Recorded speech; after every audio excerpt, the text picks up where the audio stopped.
For the past few years, Ricky Gervais, Stephen Merchant, and Karl Pilkington have been meeting regularly for a series of pointless conversations. This is one of them. Testing. Is that all right? Hello and welcome to the Ricky Gervais Show with me, Ricky Gervais, Stephen Merchant. Hello. And the little round-headed buffoon that is Karl Pilkington. All right.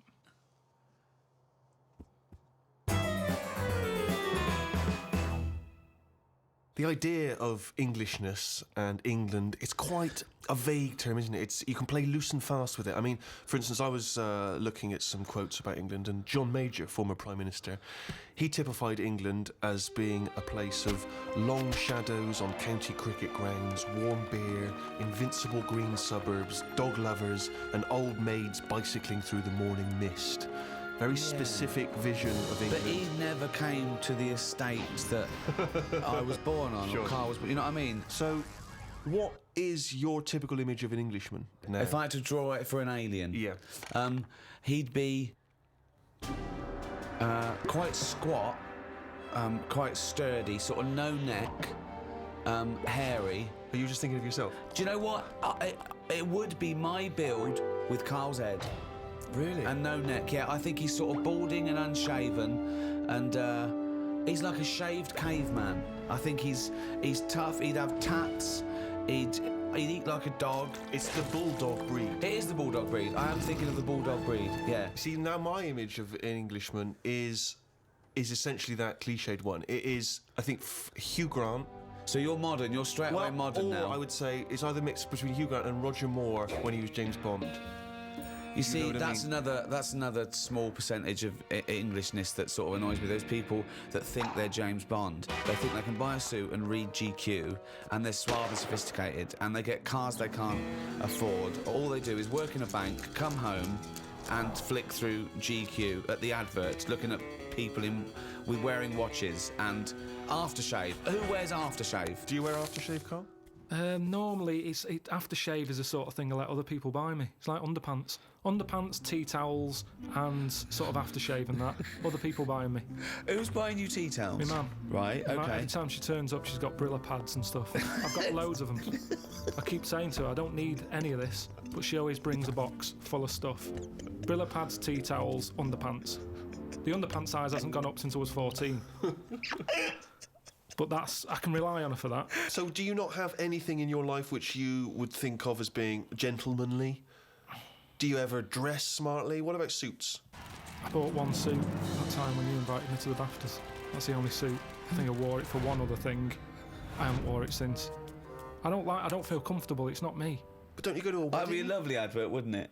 Him with a suit on going, I haven't wore it since. Karl Pilkington hasn't wore it since. I don't must go have to been to a weddings. wedding. No, I don't like going to them. I agree. I mean, even though you know them, they don't give you any time when you're there, do they? It's just sort of, they don't know whether you're there or not. They're on cloud nine. They don't know who's around. Yeah. It doesn't matter. You don't need It's to all be there. with them on a wedding day. It's all me, isn't it? Well, firstly, I'm annoyed about the wedding list. I don't know when that's coming along because I don't know why I can't just bring maybe something I've made at home. No.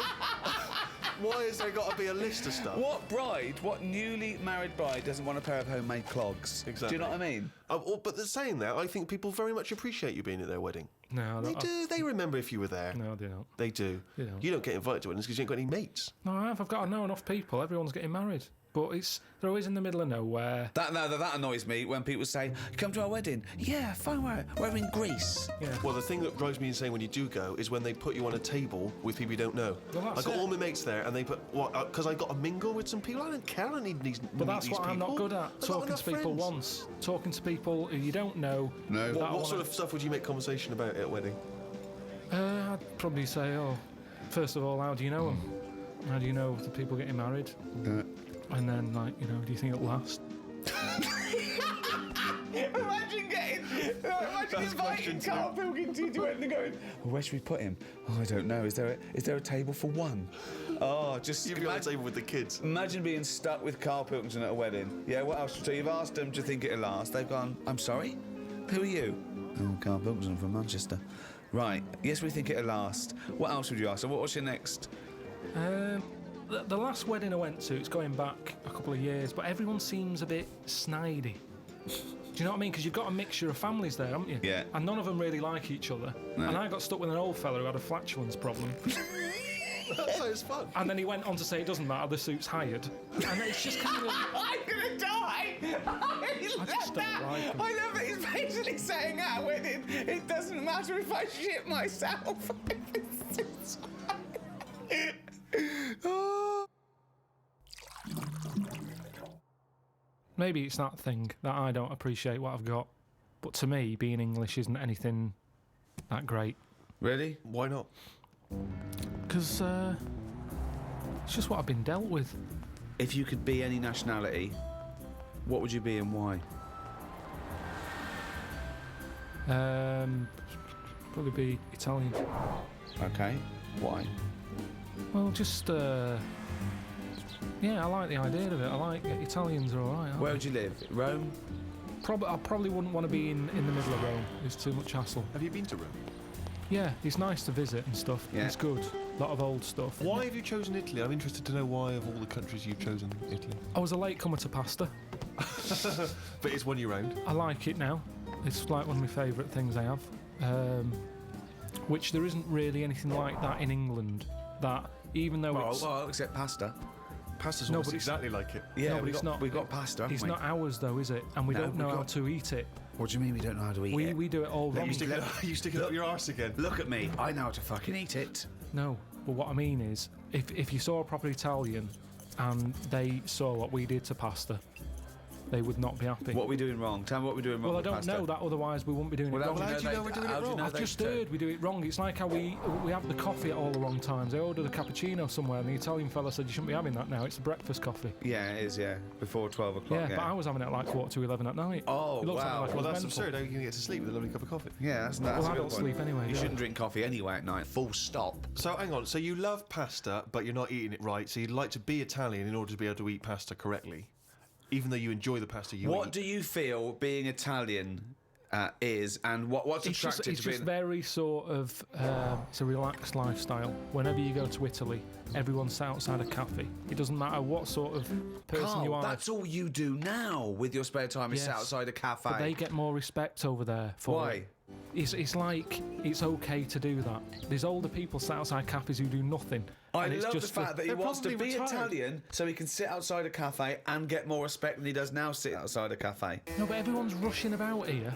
People have like colder coffee. They have frappuccinos here because they haven't got time to have a hot coffee. It's like they've got a coffee with ice in so I can neck it. Get it down my neck and get on with my day. Relax, enjoy your coffee. I don't understand the rush. But the reason you enjoy Italy is because when you were there, you're on holiday. That's why you're able to chill out and No, relax. no. When you say it's old people sat in some little Sicilian village. Of course, they got no money. Here, I went to the Salvation Army, right? Why? Because it's nice. What do you mean? You can get toast and a cup of tea for £1. Go, you little skinflint. That's just that should be the going rate, Steve. I'm surprised I haven't seen you in there, to be honest. But the thing is, Where is it? now, just near Camden. What is it? Is it like old people? A lot of old people, mainly old people. And this is what I'm saying. These are people who are old and they sat in a cafe, but they don't get any respect. People are walking past and they don't want to go in. The way you reacted when I said I was in the Salvation Army, that's the reaction they get. Yet an old Italian person, they looked after better. Well, it's certainly true they look after their older families, don't they? Right, They do and respect that's their all I'm families. saying. Whereas, I mean, it's a lovely place, Salvation Army. Every old fella in there's got a tie on. Yeah. They make an effort. Yeah. So anyway, yeah, that's what I like about Italians and that. There's a lot of So you want to be Respect. Italian because when you're old, you can sit outside a cafe and get more respect than you do here. yeah. Look at the old people in this country. They never look happy, do they? Really. Most of the time, when you see them walking around, they go to pot. No one's keeping an eye on them. Well, it's an important thing, isn't it? That my mum, this is when she was about 60, 65. There was a neighbour who was like, 85, 90. And my mum used to go around there every day. Do you want any shopping? Do it, right? But I remember calling her once and she'd come back. I said, what are we doing? She went, I've been round so-and-so. So I went, all right. She went, She won't die, Rick.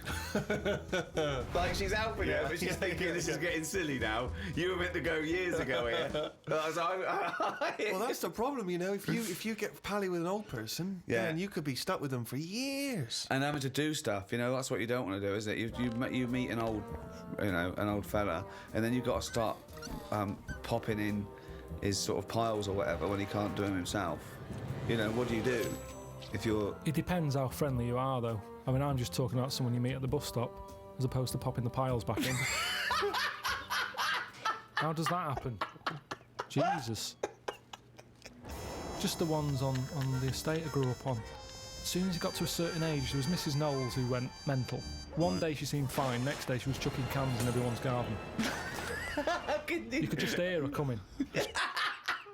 Which was weird. Aren't you? Now you've brought up weird people. There was a fella called Shorts Man, right? It's so pedestrian! I love that. Shorts man wore some shorts. Now, what I like, yeah, he did, but they were really short. They were that sort where, you know, it's almost pointless having them on. What do you mean? They were just, you know, like shorts now for blokes. They go up to your knees, don't they? There's no chance. There's no accident happening there. There's nothing going to pop out. Yeah. No. But Shorts Man, he liked it. He liked the fact that happened. And he used to walk with big strides to sort of help the chance along. So that he knew, with the big strides and the short shorts, Yeah. they were going to pop out. Did you ever see it pop out? Yeah. Why were you everyone looking at did. the shorts? Just because it was like playing Buckaroo. It was like, when are they going to pop out? But what? It's just what happened. So, right, but shorts man. So he was an exhibitionist. He basically wanted people to see his veg. Yeah. And they were out more than they were in. I mean, they had a tan. Right? Now, the thing is, what we like in England, I think we like that. We like local characters. The eccentric. Yeah. Eccentrics, that's very British. Eccentrics, yeah.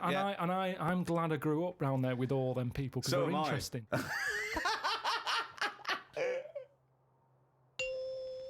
Do you think there's a big difference, Karl, between the Englishman of yesteryear who didn't complain?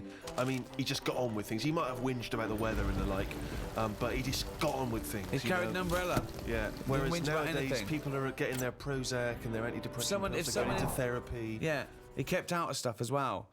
Why are we getting involved now in everything? Thoughts on that, Karl? It's news now, innit? Sometimes I think, don't tell me, don't want to know. Just get on with it. Whoever's job that is, get on with it. Yeah. Why am I being told about it? When I've got a problem in my job, no one else knows. No one helps me out and goes, well, I've got an opinion for him. No. This might help him. No one helps me. But I'm being bombarded by everyone else's hassle. They love talking, actually. That's what the English do. Talking, but they never finalise it. They love just being in the meeting room, talking, saying, yeah, we could do this, we could do that. I'm the only one in that room not getting paid. Everyone else is on a wage. I'm there looking at my watch, thinking, right, I've been here for an hour and nothing's been sorted. They're looking, thinking we can drag this out for another half hour, get us to lunch. That's what annoys me. They're all sat there just pushing bullshit around the room like dung beetles. I'm sick of it. And that's what the English do. And it's a shame, because I don't think we used to be like that. I wish everybody just sort of kept to themselves more. Like, you know, certain animals do. Just get on with it. It's like an old-fashioned way. What animals keep Well, themselves? any animals keep themselves themselves. Like what? I've said loads of things. What animals keep themselves? Badgers. Why do they keep themselves? No, they just whenever you've seen them just sort of wandering about a roadside, they're on their own. Right. They're not sort of What are they doing? in pairs. I don't know. Most of the time they're dead. I've seen more dead badgers than alive ones. I've never seen a live badger. I don't know what his point So that's was. why they're one alone and two getting on with it. I love it. Most I of love the time. that it started off as some kind of poetic analogy. I don't know what that was. Most of the time. I just Oh God. I like this thing of the Englishman I knew growing up was you had to, when you hit a certain age, when you hit like manhood or puberty or whatever, 13, 14, 15, you had to start showing your mettle. You had to be tough. I remember, right, when I first started going to pubs, right, so I don't know, say 18, you walk into a toilet, the urinals, and the first thing everyone did was fart and gob. Yeah. That was it, right? Yeah, if you couldn't do that, then, you get funny looks.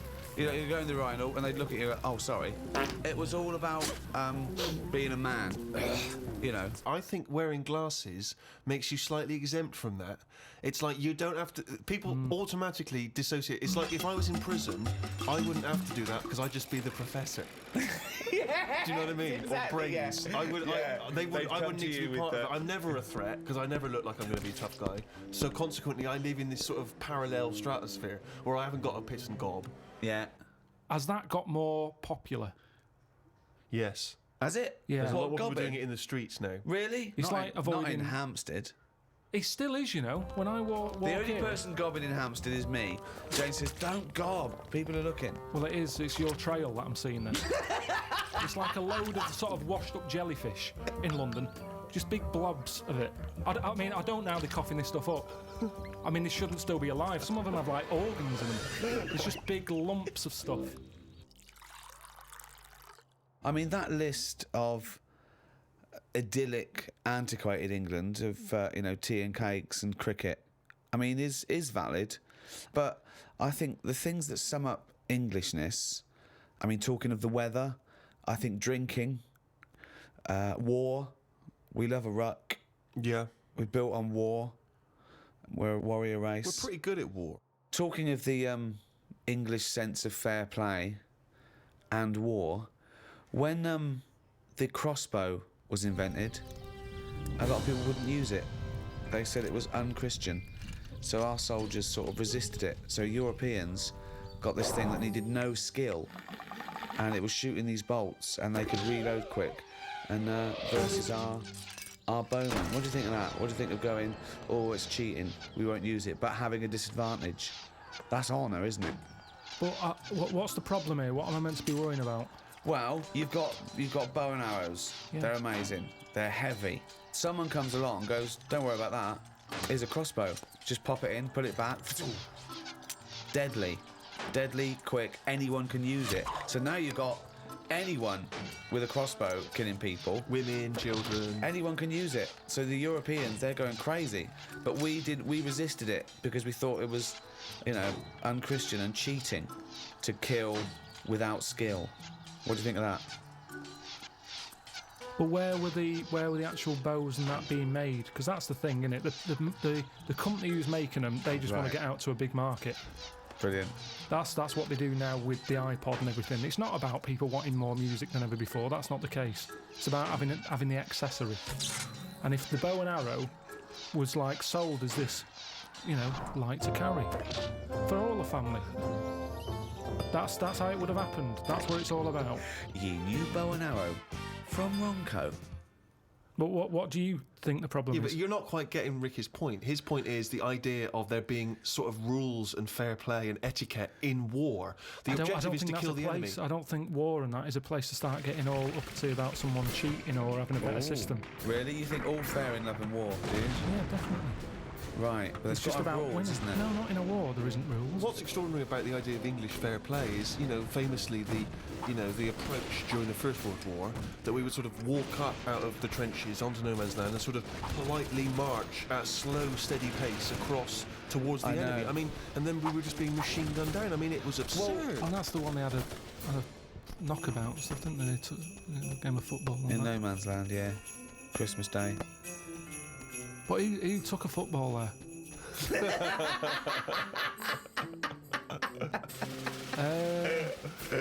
If I was on the front line, I would not be getting out the rule book. I can tell you that much. I'd be going mental. Are you saying there should be some rules or no rules? I mean, you've got to have some rules, otherwise it's just going to be like Grand Theft Auto, isn't it? I'm just going to go about battering everyone. Yeah. And you soon get bored of that. Which rules would you repeal that already exist that you don't like? It's a shame you can't tip as much as you used to be able to. You mean in a restaurant? No, just when you're getting rid of a mattress or something. So fly tipping, you'd like to see more fly tipping. What do you mean? This is something so personal. He's fed up. He had to take something. No, it's just that they used to put stuff outside the house, and just like you had mattresses, you had sideboards, sewing machines. The thing is, it was a good way of recycling. Now they say recycle, but we're not recycling. It's just being put in a bin. I'm saying if you've got old furniture You should be allowed to leave it outside your house without the council going, move that, it's dangerous, someone's going to trip over it. Well, if they trip over it, should have been looking where they're going. Well, what if they're blind? What? What if they're blind? That's why you don't leave things out in the pavement, because blind people will fall over and smack their face in. No, because I'm leaving it. I'm not leaving it on the pavement. Well, you just said you were. Where are you leaving it? Sort of outside the house. Where are you leaving it, Carl? You haven't established where you're leaving this yet.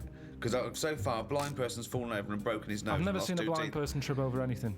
You've never seen a blind person trip over anything? Definitely not. They're better on the feet than some people because they're more cautious, aren't they? So Make it more fun for them, if anything. why can't you just have this stuff collected by a second-hand shop or Because they send won't. it to They a don't come, charity? Steve. They will. Honestly, they don't. I've called up people and they're saying, "Yeah, we'll be there in an hour." And I say, "Right, I'm going to put it out on the street. And are you going to come and get it?" "Yeah, we'll be there." An hour passes by. They haven't been. Suddenly, the blind people council all over goes the past. on the floor, bloodied noses. Then the council said, I call them up, do you want to shift it? Well, we might, but don't know when. Well, it's outside the house now. Well, you can't leave it there. It's your responsibility. You'll have to stay with it. Suddenly, I'm wasting time sat outside my house with rubbish that someone else might want. But you're not allowed to leave there because a blind person might come along. What's the dog doing?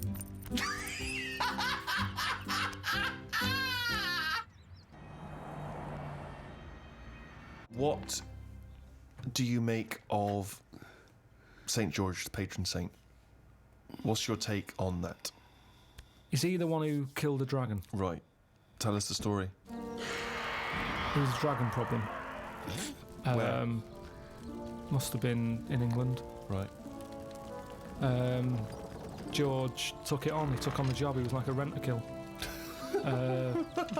He came out. The interesting thing with him is, right, he was a hero then. I honestly think if he did that now, there'd be an uproar. Because it's the last dragon. It's the same way we try to save the panda and all that now. If he came out and said, I've done it, and they've done what? They've just killed the last dragon, they'd go mental. There'd be marches. Idiot, bloody idiot. And that's what's interesting. But it was going around burning people. Doesn't matter, we shouldn't have killed the last one. It's the last one. And that's No, what we'd but be they- like. You say they- you should have saved it, you should have captured it and put it in a cage so we can all look at it There's and no stuff. point. It couldn't have bred anyway. It was the last one. Was it definitely the last one? Well, you were saying it was the last one. I'm not bothered either way. Hang on, what? To me, Sorry, hang on. Whoa. So you think that there were dragons? Well, what are we celebrating then? Well, it could be a metaphor, a dragon slayer. It could be a bad thing amongst us. It could be a foreign threat. It could be things that threaten. It could be anything. It's not to be taken literally, is But it? the real legend of George was that he was a figure who stood up for Christianity. Have you ever done anything brave? There was a kid at school who used to have epileptic fits a lot, and the teacher used to always say, if it happens, grab his tongue. And I sort of had a go at that once. His tongue. His tongue. Yeah. What? It was. What do you have a tongue for? To pick stuff up? What do you mean a tongue? His tongue in his mouth. Oh, his tongue. Oh, his tongue. Right, go on. And they used to say, Use the English if he starts doing it, grab his tongue and that. And I sort of had a go at that once, and it wasn't nice. Well, how'd you grab it? Would you grab his tongue? Did you? Well, I tried to. It's like grabbing a slug. And plus his mouth's going up and down. Like you think he's going to have me handy. So you sort of do that thing where you go. So you were trying to grab hold of a kid's tongue, yeah? And he was. He's throwing himself all over the place. It was in the physics lesson. I sort of had a go, and then I thought, this isn't happening. So I just sort of kept putting my hand in, like I'm having a go. But in my head, I was going, I'm not going to get hold of it. What you could have used is a pair of tongs. Well, firstly, I don't see why this is brave. Kids having an epileptic fit and you're just supposed to help them out. I don't know why that's bravery, but even given that, the fact that you were thinking more about yourself in that situation than this other kid. You were thinking, I'll make it look like I'm helping, but I'm not really. And yet this is kid having Well, an I did epileptic fit. at the beginning. Doesn't I that tried. sum you up, Karl? Selfish. No, it doesn't. Because no one else was having a go. At least I did try and grab it You at one weren't doing point. anything. You were just making it look like you were. Have you ever tried to grab a tongue? It's like chasing a chicken. It's murder. And after a while, it wears you out. And it was weird anyway, because it was like a What different... was he doing it for? I don't know. Wearing it out after hours of chasing this kid's tongue. I love the idea. Have you ever tried grabbing a tongue? It's a valid question. I love that he's annoyed. He's annoyed that this What poor kid's was having your an epileptic fit. technique? Were you trying to grab it? Just with your thumb and your what's it finger, like a pincher thing. Yeah. But it was because his mouth's going down and all Was that. he shouting or just? No, just throwing himself around. So that's your one attempt at bravery. Well, hang on a minute. Let me just think. Trying to grab a tongue. There was a time you were chased by a bee and you scored a goal. I forgot about that. That isn't really brave, is it? As you were running away from a bee, and the ball happened to hit your foot and go in. Does that count as bravery? I love it when he goes up to the pearly gates and goes, "Well, you know, have you done the act of courage?" I pretended to grab a tongue. A what? A tongue? A tongue? Yeah. Got chased by a bee, scored a goal. It doesn't count as brave at all.